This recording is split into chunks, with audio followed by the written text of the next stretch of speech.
y a fort longtemps, dans une petite ville, vivait un vieux fabricant de jouets qui s'appelait Geppetto. Il vendait les jouets en bois qu'il fabriquait lui-même pour gagner sa vie.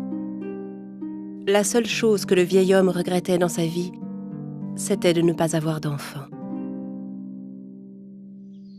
Un jour qu'il se promenait dans les bois, il trouva la bûche parfaite pour fabriquer son nouveau jouet. C'est exactement la bûche que je cherchais. Je vais faire une magnifique marionnette avec ça. Geppetto prit la bûche sur son épaule et l'emporta dans son atelier. Il posa la bûche sur sa table et commença à la sculpter. Mais soudain, il se passa une chose incroyable. Il entendit une voix sortir de la bûche. Geppetto fut d'abord très étonné, mais il se dit ensuite qu'il devait s'être trompé. Il continua à sculpter, mais il entendit la voix une seconde fois. Je dois vraiment commencer à me faire vieux. Voilà que je me mets à entendre des voix. Geppetto continua son travail. Il fit d'abord apparaître la tête de la marionnette, puis ses bras, et enfin ses jambes. Quand Geppetto eut fini la marionnette, il l'installa sur une chaise et commença à arranger. À cet instant, il entendit à nouveau la voix. « Bonjour !» Geppetto regarda autour de lui, étonné, mais il ne vit personne d'autre que la marionnette en bois. Il reprit donc son travail. Après un court instant, la marionnette sauta de la chaise et se mit à danser dans la pièce. En voyant cela, Geppetto eut bien du mal à ne pas s'évanouir. Ben ça alors, cette marionnette est vivante. Bien sûr, ce n'était pas un vrai petit garçon, mais il riait, parlait et dansait comme s'il en était un. Geppetto prit la marionnette dans ses bras. À partir de maintenant, tu t'appelleras Pinocchio, mon garçon. Geppetto et Pinocchio commencèrent ensemble une vie heureuse. Puis le moment arriva pour Pinocchio d'aller à l'école. Geppetto n'avait pas assez d'argent pour acheter à Pinocchio ses fournitures scolaires. Alors il vendit son manteau et donna l'argent à Pinocchio. Pinocchio prit l'argent et se mit joyeusement en route pour l'école. Il contemplait les boutiques, les gens et les marchés qu'il croisait en chemin.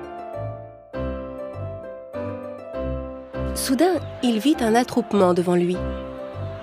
Pour aller voir ce qu'il se passait, il se fraya un chemin au milieu de la foule. Il était si petit qu'il avait du mal à passer au milieu de tous ces gens.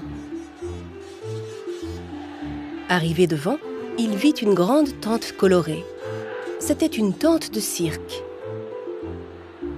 Le clown qui était devant la tente interpellait les passants. Pinocchio était curieux de voir ce qu'il y avait à l'intérieur. Mais le clown lui barra la route. « Tu ne peux pas entrer sans payer !» Pinocchio réfléchit un instant, puis se rappela que Geppetto lui avait donné de l'argent pour l'école. « Justement, j'ai de l'argent. » Il sortit l'argent de sa poche et le donna au clown. À l'intérieur de la tente, le spectacle était très amusant. Des marionnettes jouaient ensemble sur une scène. « Hey, ils sont en bois, comme moi !» Montant sur la scène, Pinocchio se mit à danser avec les autres marionnettes. Mais les spectateurs étaient très fâchés contre lui. Le propriétaire du cirque qui tenait les ficelles des marionnettes au-dessus de la scène, lui, était ravi de voir une marionnette vivante. Une marionnette qui se déplace sans ficelle devrait me rapporter un bon paquet d'argent. Se dit-il. Dès que le spectacle fut terminé, il captura Pinocchio et l'enferma dans une cage. Pinocchio regrettait beaucoup de ne pas avoir écouté Geppetto et de ne pas être allé directement à l'école. Il se mit à pleurer.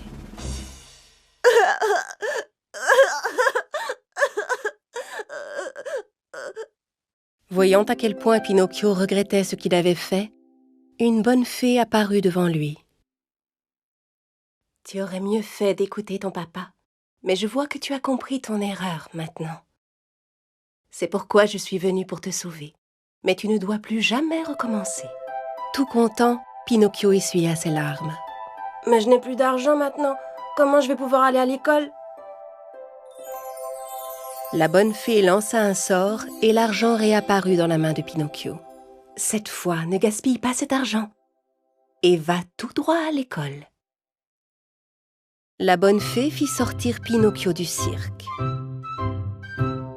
Pinocchio reprit le chemin de l'école en chantant gaiement. La la la la la la la la la la. Entendant Pinocchio chanter si joyeusement, le rusé renard et son ami le chat accoururent pour lui barrer la route. Ils firent un plan pour lui prendre son argent. « Où vas-tu comme ça d'un air si joyeux, mon garçon ? » Je vais acheter des fournitures scolaires pour aller à l'école. « Tu n'as pas assez d'argent pour t'acheter ce qu'il faut. Si tu suis bien nos conseils, tu gagneras beaucoup plus. » Quel conseil ? Si tu nous confies ton argent, nous irons le planter dans le champ magique pour faire pousser un arbre à argent. Tu n'auras plus qu'à venir cueillir l'argent chaque fois que tu en auras besoin. Le naïf Pinocchio crut tout ce que le renard lui disait et lui donna son argent. Le vilain renard et le chat s'enfuirent avec l'argent. Pinocchio resta tout seul et la bonne fée réapparut devant lui. « Pourquoi tu n'es toujours pas à l'école ? Tu as acheté les fournitures scolaires avec l'argent que je t'ai donné ?» À vrai dire, la fée savait parfaitement que Pinocchio avait donné son argent au renard. Elle le mit en garde. « Surtout, ne me mens pas, ou bien tu seras puni. » Pinocchio n'écouta pas la fée et lui dit un mensonge. « Oh, j'ai acheté les fournitures, mais je les ai laissées à l'école. » À peine Pinocchio eut-il fini sa phrase que son nez se mit à grandir. « Tu me dis la vérité, tu es sûr ?» Plus Pinocchio s'entêtait à mentir, plus son nez grandissait. À la fin, il ne pouvait même plus bouger la tête. « Oh, ça alors ? Mais qu'est-ce qui m'arrive tout à coup ?» Finalement, il comprit son erreur et raconta à la fée tout ce qui s'était passé. Voyant que Pinocchio était revenu dans le bon chemin, la fée redonna à son nez sa taille normale. « Je te pardonne encore une fois parce que tu m'as dit la vérité. » Avec un nouveau sort, elle lui rendit l'argent que le renard lui avait pris. Et une fois de plus, elle lui dit bien de ne pas gaspiller cet argent. Son argent dans la main, Pinocchio reprit sa route en chantant. Mais cette fois, il dut affronter une autre sorte de danger. Le propriétaire du cirque qui l'avait capturé se tenait juste devant lui. Il était très en colère que Pinocchio se soit échappé et il était bien décidé à le punir. Il attrapa Pinocchio et le jeta dans la mer. Quand Pinocchio tomba dans l'eau, il ne coula pas. Il flotta simplement à la surface parce qu'il était fait de bois. Pinocchio aima beaucoup cette sensation et commença à nager en remuant ses bras et ses jambes. Il nagea ainsi pour rejoindre la rive et c'est alors que tout arriva. Hé, qu'est-ce qui se passe? Où est-ce que je suis? Pinocchio se retrouva soudain dans un endroit sombre. Il regarda partout autour de lui, mais ne vit aucun moyen de sortir. En fait, Pinocchio venait de se faire avaler par une baleine géante et il était à présent assis au beau milieu de son estomac. Pendant ce temps, Geppetto, inquiet, partit à la recherche de Pinocchio. Pinocchio! Pinocchio! Arrivé sur le quai où Pinocchio avait été jeté dans la mer, il demanda à tous les pêcheurs s'ils avaient vu son fils. Un des pêcheurs se rappelait avoir vu le garçon et il raconta à Geppetto comment il était tombé dans l'eau. Geppetto demanda au pêcheur de l'aider. Sachant que Geppetto était un brave homme, le pêcheur accepta bien volontiers de l'aider. Il lui prêta un petit bateau pour aller sauver Pinocchio. Geppetto monta dans le bateau et se mit à naviguer. Quelques instants plus tard, une tempête éclata. Le petit bateau ne résista pas aux énormes vagues qui se soulevaient et il chavira. Geppetto se retrouva seul au beau milieu de la mer. Geppetto était âgé et il ne savait pas nager. Le pauvre homme se mit rapidement à couler. À cet instant, la baleine géante qui avait avalé Pinocchio avala également Geppetto. Le vieil homme glissa le long de sa gorge jusque dans son estomac. Là, il entendit la voix d'un enfant.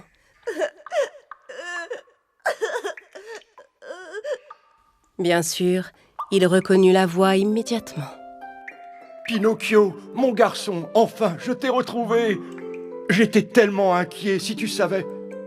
En entendant la voix de son papa, Pinocchio, en larmes, serra très fort Geppetto dans ses bras. Je suis tellement désolée de ne pas t'avoir écouté, papa. Je te demande pardon. Maintenant, je t'obéirai toujours. Voyant que cette fois Pinocchio était sincèrement désolé, la bonne fée décida de le sauver. Elle fit sortir Pinocchio et Geppetto du ventre de la baleine et les ramena sur la rive. À partir de ce jour, Pinocchio devint un garçon sage et avisé qui écoutait toujours son père. Il allait à l'école tous les jours et quand il sortait, il rentrait vite à la maison pour aider son père dans son atelier. Voyant quel gentil garçon il était devenu, la bonne fée décida de récompenser Pinocchio. Une nuit, alors que Pinocchio était endormi, elle s'approcha de son lit et déposa un sort sur lui. Le matin, Pinocchio se réveilla et s'apprêta, comme tous les jours, à partir à l'école. Mais quand il descendit de son lit, il se rendit compte que quelque chose avait changé. Il regarda d'abord ses mains, puis son corps. Il n'en revenait pas. Il n'était plus fait de bois comme auparavant. Il était devenu un vrai petit garçon. Il sauta de joie et courut voir son père. « Papa! Papa! Regarde-moi » Quand Geppetto vit que Pinocchio était un vrai petit garçon, il fut tellement heureux. « Mon fils, mon vœu est exaucé, tu es un vrai garçon. » Le père et le fils se prirent dans les bras avec des larmes de joie. Pinocchio ne mentit plus jamais et son petit nez resta toujours comme il était.